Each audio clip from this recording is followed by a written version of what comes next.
Good morning বন্ধুরা, সবাইকে সুপ্রভাত। সবাইকে সাফল্যের দিশা ইউটিউব চ্যানেলে স্বাগতম। আজকের 11 এপ্রিলে কারেন্ট অ্যাফেয়ার্স নিয়ে আলোচনা করব। তোমরা প্রথম থেকে শেষ পর্যন্ত ক্লাসটা করো এবং ক্লাসটা ভালো লাগলে অবশ্যই লাইক করে দিও এবং চ্যানেলকে সাবস্ক্রাইব করে নিও।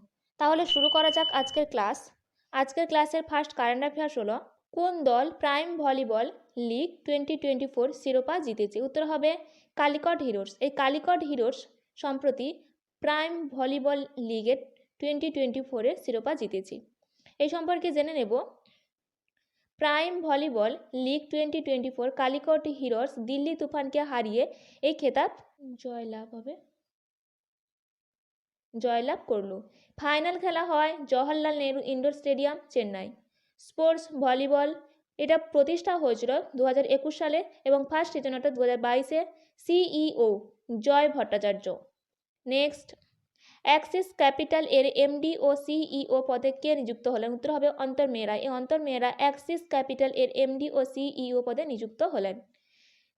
এখানে এই অ্যাক্সিস সম্পর্কে জেনে নেব। এই অ্যাক্সিসের সিইও রয়েছে বর্তমান অমিতাভ চৌধুরী। প্রতিষ্ঠিত হয়েছিল 1993, এর সদর দপ্তর মুম্বাই।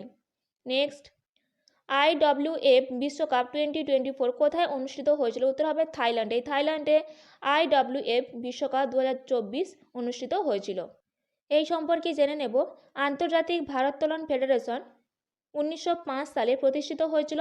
এটি পুরুষ ও মহিলাদের ভারোত্তোলনের বিশ্ব পরিচালনকারী সংস্থা এবং আন্তর্জাতিক অলিম্পিক অ্যাসোসিয়েশন দ্বারা স্বীকৃত হয়েছে। সদস্য দেশ 193টি দেশ। সদর দপ্তর লুসান, সুইজারল্যান্ড। রাষ্ট্রপতি মোহাম্মদ হান জালাউদ। বার্মিংহাম কমনওয়েলথ গেমস 2022-এ রৌপ্য পদক বিজয়ী বৃন্দা রানী দেবী এবং 2রা এপ্রিল 2024-এ থাইল্যান্ডের ফুকেটে অনুষ্ঠিত IWF বিশ্বকাপ 2024-এ ব্রোঞ্জ পদক জিতেছিলেন। Next, Union Asset Management Company এর সিইও পদে নিযুক্ত হলেন কে? উত্তর হবে মধু নায়ার। এই Madhu Nair Union Asset Management Company CEO পদে নিযুক্ত হলেন। এই সম্পর্কে জেনে নেব। ইউনিয়ন মিউচুয়াল ফান্ড মধু নায়ারকে সম্পদ ব্যবস্থাপকের প্রধান নির্বাহী কর্মকর্তা হিসেবে নিয়োগ করেছে। নেক্সট, 2024-এ প্যারিস অলিম্পিকে অর্জনকারী একমাত্র ভারতীয় ভারোত্তোলক হলেন কে? উত্তর হবে মীরাবাই চানু। এই মীরাবাই চানু 2024 প্যারিস অলিম্পিকে অর্জনকারী একমাত্র ভারতীয় ভারোত্তোলক হয়েছেন। এই সম্পর্কে জেনে নেব। সাইখম মীরাবাই চানু একজন ভারতীয় ভারোত্তোলক, যিনি মেজর ধ্যানচাঁদ খেলরত্ন পুরস্কার পেয়েছেন 2018 সালে, পদ্মশ্রী পুরস্কার পেয়েছেন 2018 সালে, কমনওয়েলথ গেমস স্বর্ণপদক পেয়েছে 2022 এবং বার্মিংহাম 1949 কেজি বিভাগে। এছাড়াও স্বর্ণপদক 2018 সালে গোল্ড কোস্ট 48 কেজি বিভাগে।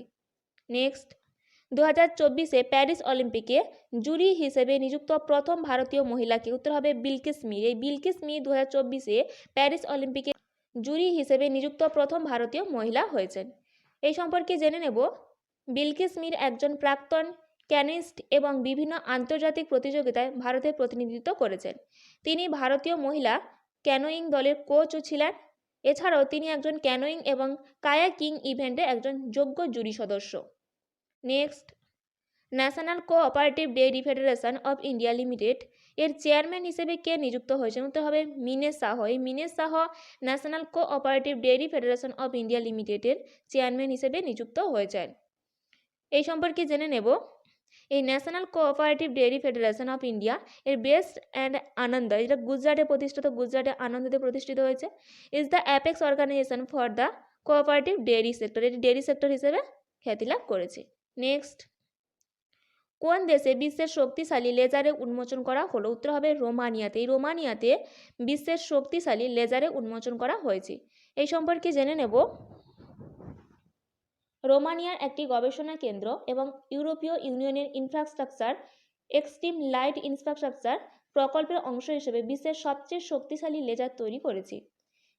এই লেজারটি রোমানিয়ার রাজধানী বুখারেস্টের কাছে একটি গবেষণা কেন্দ্রে রাখা হয়েছে। 2018 সালে নোবেল পদার্থবিদ্যা পুরস্কার বিজয়ী জেরার্ড মুরো এবং ডোনাস স্ট্রিকল্যান্ডের উদ্ভাবনের ওপর ভিত্তি করে তৈরি করা হয়েছে। নেক্সট, মনোহর আন্তর্জাতিক বিমানবন্দর মোপা দিঘি যাত্রা সিস্টেম চালু করলো। এই বিমানবন্দরটি কোন রাজ্যে অবস্থিত? উত্তর হবে গোয়া। এই গোয়াতে মনোহর আন্তর্জাতিক বিমানবন্দর মোপা, যেটি দিঘি যাত্রা সিস্টেম চালু করেছে। এই সম্পর্কে জেনে নেব।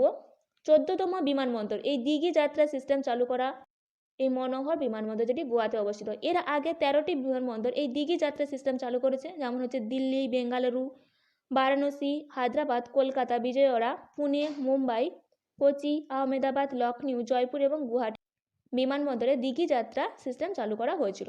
এই ডিজি যাত্রা হলো একটি বায়োমেট্রিক সক্ষম সিস্টেম, যা ফেসিয়াল ব্যবহার করে যাত্রীদের পরিচয় প্রতিষ্ঠা করতে এবং তাদের বোর্ডিং পাসের সাথে লিঙ্ক করার জন্য স্বীকৃত প্রযুক্তি।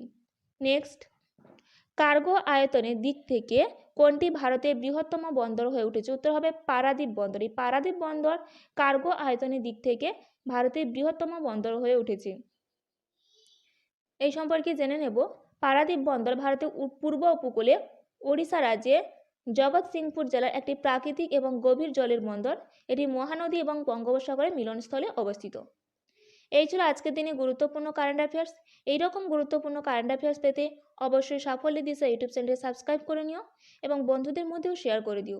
তাহলে আশা করি তাদের সাম্প্রতিক ঘটনা সম্পর্কে যেমন জানতে পারবে, সেই রকম তাদের কম্পিটিটিভ এক্সামে কারেন্ট অ্যাফেয়ার্স নিয়ে আর কোনো সমস্যা থাকবে না। তাহলে আজকের ক্লাসটা এই পর্যন্ত।